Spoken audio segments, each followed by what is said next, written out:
Good morning. Selamat pagi. Ini curhat di pagi hari bersama Cendra Cahyadi. Jadi kita sambil macet-macet ini mau curhat. Kita mau menghimbau ya atas kejadian yang baru aja terjadi buat seluruh rakyat Indonesia nih. Himbauannya ini atas pengalaman pribadi saya belanja online di blibli.com, yang mana saya belanja iPhone 13 Pro tapi dikirimnya sikat sepatu sama arloji bekas dan remote TV bekas. Nah ini kasusnya parah kan ya. Jadi kita sudah dokumentasikan pakai video unboxing, lalu juga ada video, bukan video, ada foto. Foto itu dari pelacakannya logistik ketika serah terima dengan saya. Jadi buktinya udah sangat kuat sekali kalau saya ini ditipu. Dan juga selain saya ini melakukan rekaman unboxing itu, saya juga kemudian melakukan komplainan ya kepada Blibli ya. Komplainan itu kemudian ditanggapi dengan permintaan untuk dikirim kembali. Yang sudah saya lakukan, yaitu saya mengirim produk itu, yang produk hasil penipuan itu, sikat sepatu, arloji dan remote itu ke kantor di Brebek Industri Gang 1 begitu ya. Itu warehouse-nya Blibli ya. Nanti ini ada cuplikannya, foto dari lokasinya. Diterima oleh petugas Blibli di situ. Dan kemudian kita dijelaskan kalau akan ada tindak lanjut ya. Sembari kita terus menerus mengirim email, kita terus menerus chatting online, melakukan juga aduan-aduan lewat WhatsApp. Semua jawabannya ini kami disuruh menunggu. Nah masalahnya itu status dari keluhan atau pengembalian barang yang ada di website Blibli itu tertulis membutuhkan 2 hari kerja sejak tanggal 3 Mei. Tapi nyatanya ini udah 2 minggu. Udah 2 minggu. Terus ada salah satu kesempatan kita chatting ya dengan petugas Blibli lewat WhatsApp. Itu jawabannya masih menunggu seller hingga waktu yang masih tidak bisa disebutkan. Jadi dia sendiri bilang waktu ini itu nggak jelas sampai kapan. Jadi saya merasa sebagai pembeli itu merasa heran. Kan kita ini udah terbukti nggak salah ya. Tapi terus kenapa kita harus ikut dramanya? Kita harus ikut pencarian faktanya, siapa yang salah ya.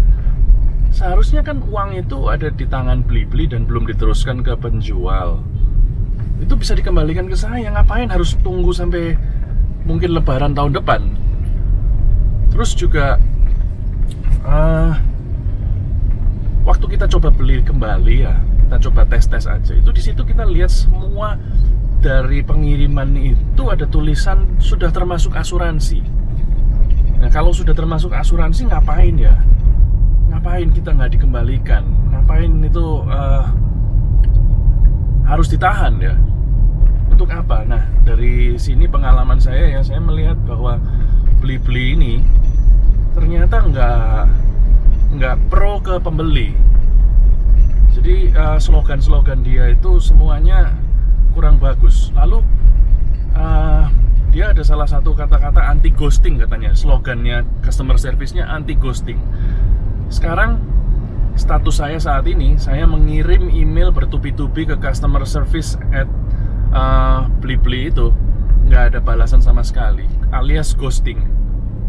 Juga melalui platform lainnya saya udah coba ya lewat WhatsApp chat itu kembali, tapi selalu penuh sehingga saya nggak punya kesempatan untuk chatting lagi.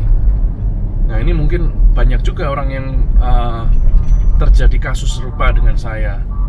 apalagi ini kan masih suasana habis lebaran ya, barangkali animo untuk belanja itu lagi kencang-kencangnya nih. Jadi himbauan saya ya, agar berhati-hatilah seluruh warga Indonesia ya. Pengalaman yang saya punya di toko online lainnya, platform lainnya seperti Tokopedia, Shopee, itu sama sekali nggak ada proses menunggu sampai 2 minggu. Bahkan kalau di Tokopedia ya, kita ada komplain ya, keluhan ketika seller itu tidak melakukan pembalasan chat atau tidak aktif, pokoknya diam aja, itu ada batas waktunya sekitar 3 harian gitu, otomatis uang kita kembali. Nah, ini baru aja ada pengalaman di teman saya yang beli bahan kue di Shopee ya. Ini teman saya Budi yang pegang kamera ini. Nah, dia barang yang sampai ke dia itu ada bekas gigitan tikus di bahan makanan kue itu. Nah, ketika ada laporan, langsung dikembalikan dalam bentuk refund, nggak pakai tunggu-tunggu berhari-hari. Nah, itu yang namanya platform online shopping yang pro kepada pembeli. Ini beda banget. Nah, untuk teman-teman yang lain, waktu saya menyampaikan keluhan-keluhan saya ini, sharing-sharing di Instagram Story dan lain-lain, banyak sekali yang melakukan repost. Juga ketika saya share di WhatsApp group, banyak yang melakukan forward ke grup keluarga yang lain. Saya terharu dan berterima kasih. Ya, mudah-mudahan dengan disebarkannya video-video fakta tersebut semakin membuat kita waspada ya. Lalu hal lain, dari posting-posting saya itu mengundang banyak pertanyaan-pertanyaan ternyata. Jadi mulai dari pertanyaan kenapa kalau beli barang semahal itu dilakukan secara online.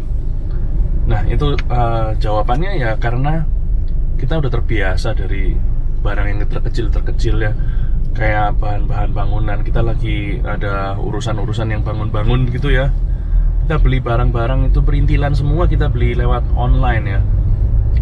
Cat, thinner, dempul, epoksi, semua kita belanja. Dari kenyamanan belanja pelan-pelan yang murah-murah itu sampai yang kemudian mahal dikit, kita udah terlena, kita udah terbiasa untuk melakukan online shopping. Jadi karena terlena itu, apalagi di masa pandemi ya, saya merasa percaya. Juga kemudian kita ini lihat iklan Blibli luar biasa banyaknya. Jadi kayaknya karena iklan-iklan itu kita udah terasa safe ya, nyaman. Ternyata itu justru seperti perasaan kita tuh jebakan ya. Lalu kemudian banyak yang menanyakan toko apa tempat saya beli, toko apa. Bisa dilihat ya, kalau toko yang tempat saya belanja itu tokonya official partner dari Blibli. Jadi kalau misalkan udah official partner dari Blibli, kan artinya udah terverifikasi ya. Lalu juga ada status goldnya di situ. Transaksinya udah 1000 lebih. Dan juga kepuasannya 95% atau 99%. Ternyata itu semua sama sekali nggak jadi sebuah standar keamanan. Jadi tetap aja buktinya saya ketipu nih. Lalu banyak yang menanyakan ya kepada saya ya, apa namanya, tokonya, pokoknya soal menjelekkan tokonya lah gimana. Menurut saya itu nggak penting sih tokonya, karena kan saya ini belanjanya di lingkungan ini ya, Blibli ya. Jadi seharusnya yang mengcover saya itu ya Bliblinya. Entah bagaimana caranya dia bisa memiliki seller yang nakal. Nah, itulah concern saya sih ada di situ. Lalu juga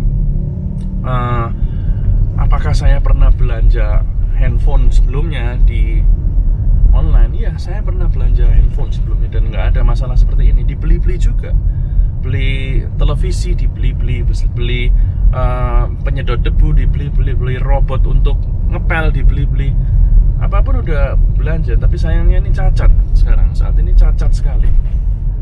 Ya harapan saya sih jangan sampai kalian semua kemudian terlena santai dengan belanja online. Nah kemudian sampai kejadian seperti saya terulang lagi. Ya sangat disayangkan sih, tapi ya mudah-mudahan ada satu peristiwa dari saya ini boleh jadi pembelajaran. Teman-teman yang udah nge-repost, teman-teman yang udah sharing-sharing, saya ucapkan banyak sekali terima kasih ya. Thank you, nggak bisa disebutin satu persatu karena begitu banyaknya. Harapan saya sih saya bisa melalui problema ini dengan secepatnya, karena belanjanya pun pakai cicilan. Jadi kita waktu belanja itu kelihatan nih ada cicilan 0%, administration fee-nya 0. Ya udahlah, kan nggak apa-apa kita belanja cicilan 0%. Nah ini sekarang masalahnya barang belum nyampe, tapi kita udah bayar, udah mulai bayar cicilannya. Ya kira-kira itu sih kesan singkat dari saya. Oke, thank you teman-teman semua. Bye.